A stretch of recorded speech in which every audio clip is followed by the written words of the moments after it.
Welcome to part 2 of తెలివిగల జంతువులు. సమావేశాన్ని చూసిన గుంటనక్క పక్కనే ఉన్న చెట్టు వెనకాల దాక్కుని ఆ సమావేశాన్ని వింటుంది.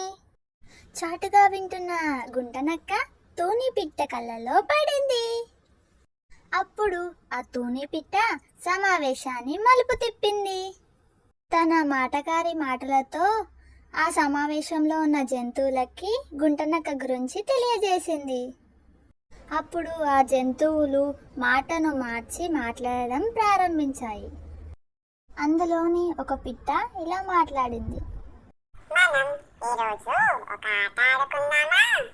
అప్పుడు అందులోని ఒక తెల్లపావురం ఇలా అంది.